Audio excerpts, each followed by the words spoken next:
નમસ્કાર મિત્રો, સ્વાગત છે તમારું અમારી યુટ્યુબ ચેનલમાં। તો મિત્રો વર્ષ 2025-26 માટે જે સમરસ છાત્રાલય આવેલી છે તો તેમાં એડમિશન ફોર્મ શરૂ કરવામાં આવેલા છે। તો ઓનલાઈન અરજી ફોર્મ જાતે કેવી રીતે ભરી શકાય તેના વિશે સ્ટેપ બાય સ્ટેપ એક જ વિડીયોમાં માહિતી મેળવી લેશું।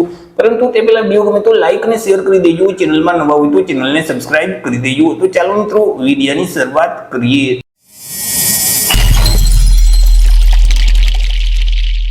તો સૌથી પહેલા મિત્રો તમારે તમારા મોબાઈલમાંથી અથવા તો લેપટોપ કે પીસી માંથી કોઈ પણ એક ઇન્ટરનેટ બ્રાઉઝરને ઓપન કરવાનું રહેશે અને ત્યાં સર્ચ બોક્સમાં ટાઈપ કરવાનું રહેશે સમરસ।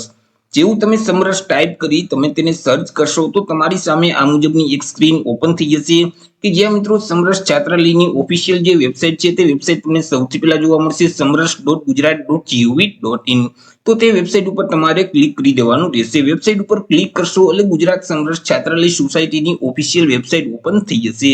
મિત્રો અહીં નીચે સ્ક્રોલ કરશો તો અહીં તમને ઓનલાઈન એડમિશનનો ઓપ્શન જોવા મળશે, ત્યાં તમારે ક્લિક કરી દેવાનું રહેશે જેથી કરી એક નવા ટેબમાં તમને આ મુજબની સ્ક્રીન ઓપન થતી જોવા મળશે કે જ્યાં મિત્રો પોર્ટલ ઉપર તમારે સૌથી પહેલા તો તમારું રજીસ્ટ્રેશન કરવાનું રહેશે।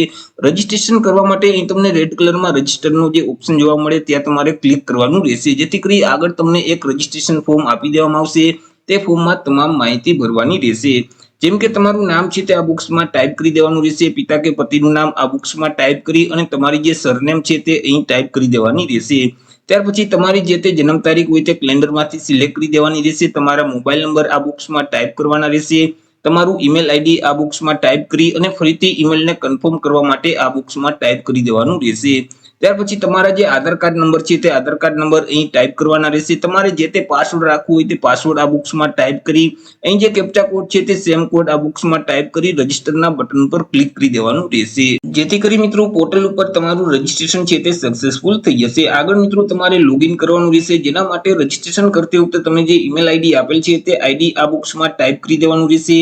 રજીસ્ટ્રેશન કરતી વખતે તમે જે પાસવર્ડ સેટ કરેલ છે તે પાસવર્ડ આ બોક્સમાં ટાઈપ કરી અહીં જે કેપ્ચા કોડ છે તે સેમ કોડ આ બોક્સમાં ટાઈપ કરી અને લોગિનના બટન ઉપર ક્લિક કરી દેવાનું રહેશે। જેવું મિત્રો તમે લોગિન કરશો એટલે આગળ તમને એક અરજી ફોર્મ આપી દેવામાં આવશે। અરજી ફોર્મ છે તે અલગ અલગ 6 સ્ટેપમાં હશે, 6 સ્ટેપ તમારે ફરજિયાત કમ્પ્લીટ કરવાના રહેશે। પહેલા સ્ટેપમાં મિત્રો અહીં શરતો અને નિયમો જોવા મળશે, તેને એકવાર વાંચી લેવાની રહેશે। ત્યાર પછી એક્સેપ્ટ કરવા માટે અહીં જે ચેકબોક્સ છે તેમાં ટિક કરી અને સેવ એન્ડ નેક્સ્ટ નું જે બટન છે તેના ઉપર ક્લિક કરી દેવાનું રહેશે જેથી કરી મિત્રો આગળ તમારી અરજી છે તે બીજા સ્ટેપમાં આવી જશે। બીજા સ્ટેપમાં તમારે તમારી પર્સનલ માહિતી આપવાની રહેશે।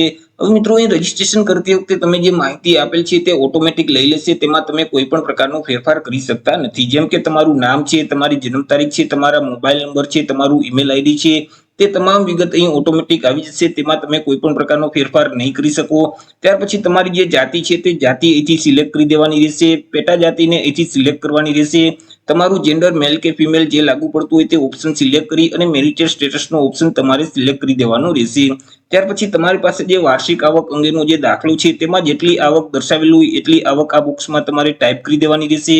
ત્યાર પછી તાજેતરનો પાસપોર્ટ સાઇઝનો ફોટોગ્રાફ અહીં તમારે અપલોડ કરવાનું રહેશે। અપલોડનું જે બટન છે તેના ઉપર ક્લિક કરશો તો ડિવાઇસ ઓપન થઈ જશે કે જ્યાં તમે સ્કેન કરેલો ફોટોગ્રાફ રાખેલ છે તેને સિલેક્ટ કરશો તો અહીં ફોટોગ્રાફ અપલોડ થઈ જશે। ત્યાર પછી નીચે મિત્રો વિદ્યાર્થીએ પોતાનું એડ્રેસ છે તે આપવાનું રહેશે। મિત્રો અહીં તમારા જિલ્લાનું નામ સિલેક્ટ કરી દેવાનું રહેશે, ત્યાર પછી તાલુકાનું નામ આ બોક્સમાં ટાઈપ કરી તમારું એડ્રેસ અહીં ટાઈપ કરી દેવાનું રહેશે અને તમારા એરિયાના જે પિનકોડ નંબર છે તે નંબર આ બોક્સમાં ટાઈપ કરવાના રહેશે।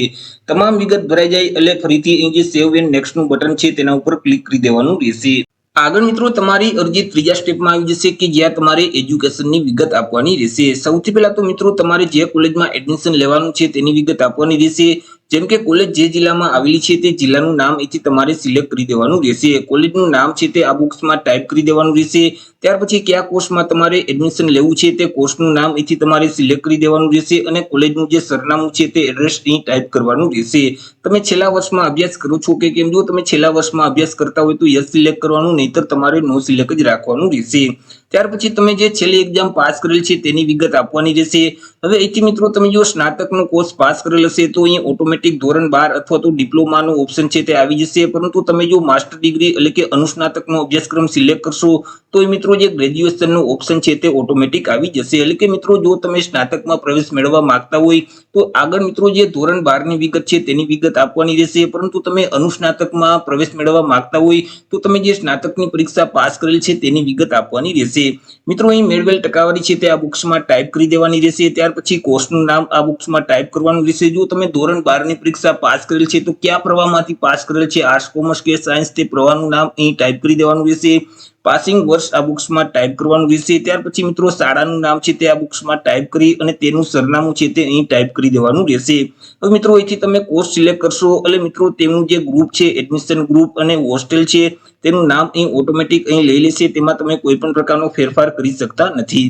તમામ માહિતી ભરાઈ જાય એટલે અહીં જે સેવ એન્ડ નેક્સ્ટ નું જે બટન છે તેને તમારે ક્લિક કરી દેવાનું રહેશે। આગળ મિત્રો તમારી અરજી ચોથા સ્ટેપમાં આવી જશે કે જ્યાં તમારે અન્ય વિગત આપવાની રહેશે। જેમ કે તમે શારીરિક રીતે વિકલાંગ વ્યક્તિ છો કે કેમ। જો તમે શારીરિક રીતે વિકલાંગ વ્યક્તિ હોય તો યસ સિલેક્ટ કરી અને મિત્રો વિકલાંગતાનો પ્રકાર છે તે અહીંથી સિલેક્ટ કરી દેવાનું રહેશે। તેમની ટકાવારી આ બોક્સમાં ટાઈપ કરવાની રહેશે અને તમારી પાસે જે વિકલાંગતાનું સર્ટિફિકેટ છે તે સર્ટિફિકેટ અપલોડ કરવાનું રહેશે। ચૂઝ ફાઇલના બટન ઉપર ક્લિક કરશો તો ડિવાઇસ ઓપન થઈ જશે કે જ્યાં તમે સ્કેન કરેલું વિકલાંગતાનું પ્રમાણપત્ર રાખેલ છે તેને સિલેક્ટ કરશો તો અહીં મિત્રો સર્ટિફિકેટ અપલોડ થઈ જશે। પરંતુ તમે શારીરિક રીતે વિકલાંગ વ્યક્તિ નથી તો તમારે નો સિલેક્ટ જ રાખવાનું રહેશે।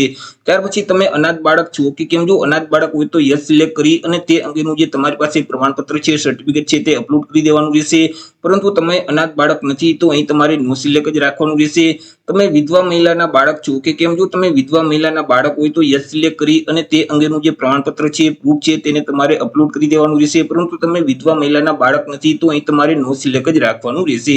ત્યાર પછી મિત્રો ફરીથી સેવ એન્ડ નેક્સ્ટ નું જે બટન છે તેના ઉપર ક્લિક કરી દેવાનું રહેશે। આગળ મિત્રો તમારે ડોક્યુમેન્ટ છે તે અપલોડ કરવાના રહેશે। મિત્રો અહીં તમામ ડોક્યુમેન્ટ તમારે અપલોડ કરવાના રહેશે। ડોક્યુમેન્ટ અપલોડ કરો તે પહેલા અહીં અગત્યની સૂચના આપેલ છે તે વાંચી લેવાની રહેશે। મિત્રો સૌથી પહેલા તો તમે જે ગ્રેજ્યુએશન અથવા તો ધોરણ 12 કે ડિપ્લોમાની જે પરીક્ષા પાસ કરેલ છે તેની માર્કશીટ તમારે અપલોડ કરવાની રહેશે। ચૂઝ ફાઇલનું જે બટન છે તેના ઉપર ક્લિક કરશો તો ડિવાઇસ ઓપન થઈ જશે કે જ્યાં તમે સ્કેન કરેલી માર્કશીટ રાખેલ છે તેને સિલેક્ટ કરી દેશો તો અહીં મિત્રો ડોક્યુમેન્ટ અપલોડ થઈ જશે। ત્યાર પછી શાળા છોડ્યાનું જે પ્રમાણપત્ર છે તે તમારે બીજા નંબરમાં અપલોડ કરવાનું રહેશે। જાતિનો દાખલો છે તે તમારે ત્રીજા નંબરમાં અપલોડ કરવાનું રહેશે। ત્યાર પછી મિત્રો આવકનો જે દાખલો છે તે તમારે ચોથા નંબરમાં અપલોડ કરવાનું રહેશે અને તમારું જે આધાર કાર્ડ છે તે 5મા નંબરમાં અહીં અપલોડ કરી દેવાનું રહેશે। તમામ ડોક્યુમેન્ટ અપલોડ થઈ ગયા પછી ફરીથી સેવ એન્ડ નેક્સ્ટ નું જે બટન છે તેના ઉપર ક્લિક કરવાનું રહેશે। આગળ મિત્રો તમારી અરજી છઠ્ઠા સ્ટેપમાં આવી જશે કે જ્યાં તમને એક ડિક્લેરેશન જોવા મળશે। હવે મિત્રો અહીં તમને પ્રશ્ન પૂછવામાં આવે છે કે તમે કોઈ પણ પ્રકારના ગુનાહિત પ્રવૃત્તિમાં સંકળાયેલા છો કે કેમ। જો કોઈ પણ પ્રકારના ગુનાહિત પ્રવૃત્તિમાં સંકળાયેલ હોય તો યસ સિલેક્ટ કરવાનું, નહીં તો તમારે નો સિલેક્ટ રાખવાનું રહેશે। ત્યાર પછી તમને કોઈ પણ પ્રકારની ગંભીર બીમારી કે કોઈ પણ પ્રકારનો ચેપી રોગ છે કે કેમ। જો તમને ગંભીર બીમારી કે ચેપી રોગ હોય તો યસ સિલેક્ટ કરવાનું, નહીં તો તમારે નો સિલેક્ટ જ રાખવાનું રહેશે। અહીં તમને એક ડિક્લેરેશન જોવા મળશે તેને વાંચી એક્સેપ્ટ કરવા માટે ચેકબોક્સમાં ટીક કરી દેવાનું રહેશે।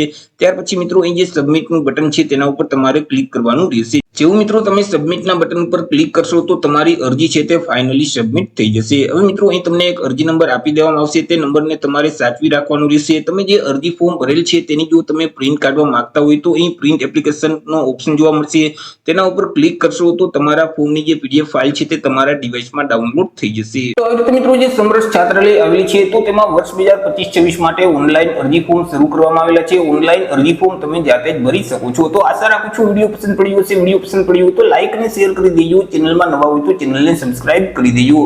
ફરી મળીશું એક નવા ટોપિક સાથે એક નવા વિડીયોમાં। ત્યાં સુધી જય હિન્દ, વંદે માતરમ।